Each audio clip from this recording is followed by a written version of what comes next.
Matul il-jum tas-sibt il-bastiment Ocean Viking salva 196 immigrant f'erba' ħidmiet separati ta' salvataġġ fit-territorju Libjan. SOS Mediterrani qalet li s-sibt filgħodu 57 immigrant ġew salvati permezz dingi li kien mob biżżejjed.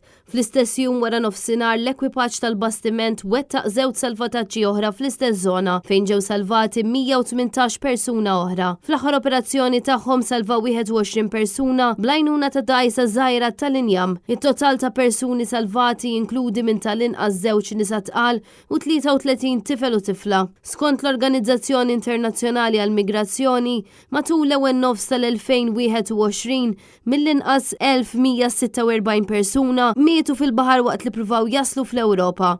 Fil-waqt li l-SOS Mediterrani qalet li madwar 30,000 persuna ġew salvati minn frar 2016 sal-lum. L-SOS Mediterrani takkuża l-gvernijiet tal-Unjoni Ewropea li kemm il-darba traskuraw ħidmiet koordinati ta' tfittxija u salvataġġ sabiex jiskoraġġixxu lill-immigranti milli jippruvaw jaqsmu mill-Libja, fejn ħafna drabi spiċċaw vittmi tal-kriminalità organizzata u l-vjolenza tal-milizzja. Intant f'Mejju li għadda rapport maħruġ mill-Uffiċċju tad-Drittijiet tal-Bniedem tan-Nazzjonijiet Uniti ħeġġeġ lill-Libja u lill-Unjoni Ewropea sabiex jirrevedu l-operazzjonijiet ta' salvataġġ tagħhom.